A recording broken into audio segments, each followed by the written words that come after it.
ne sont pas très positives pour le moins. Qui nous dit en substance, il y a une espèce de menace qui pèse sur le pays, qui serait celle d'un confinement. Alors, il y a déjà des couvre-feux un petit peu élargis Exactement, à partir de dimanche. Oui, à partir de dimanche, à d'autres départements. On a tous senti confusément. C'est une sensation, c'est pas une information que il y avait un risque si la situation venait à se dégrader. On est à plus de 20 000 cas par jour. Donc c'est relativement inquiétant. On a compris donc que les mesures pourraient être encore plus dures. Les aides du gouvernement, les aides économiques, sociales ont été massives, malgré tout. Mais c'est vrai, il faut l'admettre, et on l'a dit très régulièrement dans Périscope, il y a des angles morts, les indépendants, les dirigeants de TPE, les chefs d'entreprise. Alors c'est vrai, on leur a donné 1 500 €, dans certains cas 10 000 €, mais ça a servi à payer les collaborateurs ou à compléter le revenu des collaborateurs. Ça a servi à payer ce qu'on devait absolument payer pour éviter le naufrage. Comment vit cette population aujourd'hui? Ou plutôt, de quoi vit-elle? Alors déjà, comparaison n'est pas raison, mais j'aimerais juste faire une petite introduction concernant les aides massives de l'État. Il y a un rapport qui nous a beaucoup intéressé du Conseil national de la productivité. Oui, nous aussi. On en a parlé avant-hier. Voilà. Oui. Et donc, effectivement, sur les aides massives de l'État, quand on se compare à des pays équivalents comme l'Angleterre ou l'Allemagne, à peu près au même type d'économie, on constate qu'on est toujours en dernière position. À la fois sur les sommes qui ont été versées par l'État, donc 93 milliards pour la France contre 164 et plus de 200 milliards pour les Anglais. Et grosso modo, sur les engagements financiers, PGE, prêts externes, etc., on est à 1008 milliards pour l'Allemagne.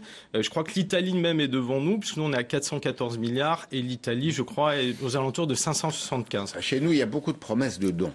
Oui, ça doit être ça, oui. Des promesses de dons.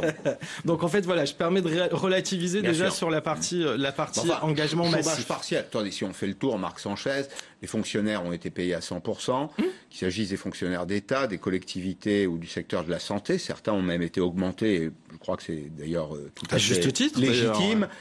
Les salariés, pour ceux qui ont de petits revenus, ont touché leurs revenus à 100%.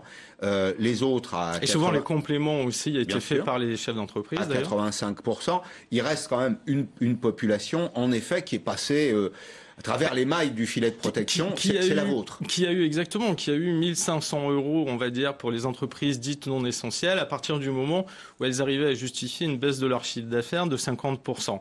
Hors entreprise qui était fermée obligatoirement, puisque vous savez qu'on est rentré après dans les systèmes de nomenclature très française, de structuralisme, où on était à vous êtes S1, S1 bis, etc. Oui, etc.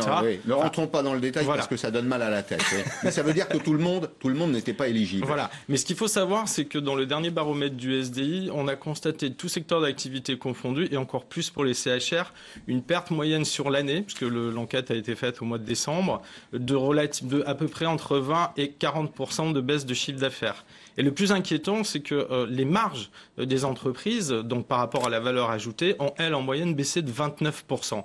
Donc quand on parle de marges qui ont baissé, c'est du revenu pour le dirigeant. Et c'est des revenus de dirigeants, enfin en tout cas ce qu'on pourrait assimiler à des salaires, où les dirigeants ne se sont pas payés depuis 3, 4, 5 mois dans l'année 2020. Comment font-ils en général ils ont survivre? Ils ont soit effectivement pu obtenir un PGE sur lequel ils ont essayé de vivoter, en essayant aussi quand même de payer les charges en cours. Je ne parle pas des loyers, des prêts qui ont repris à partir du mois de septembre, etc., etc.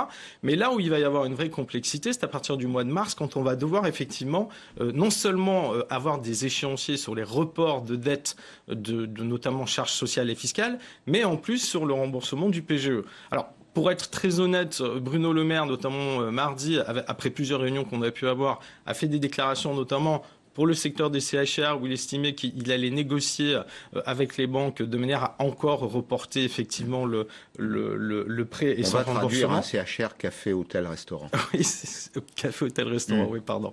Et donc, si vous voulez, sur ces parties-là, on a passé l'année 2020 assez difficilement pour beaucoup de dirigeants, que ce soit d'un point de vue moral ou d'un point de vue financier.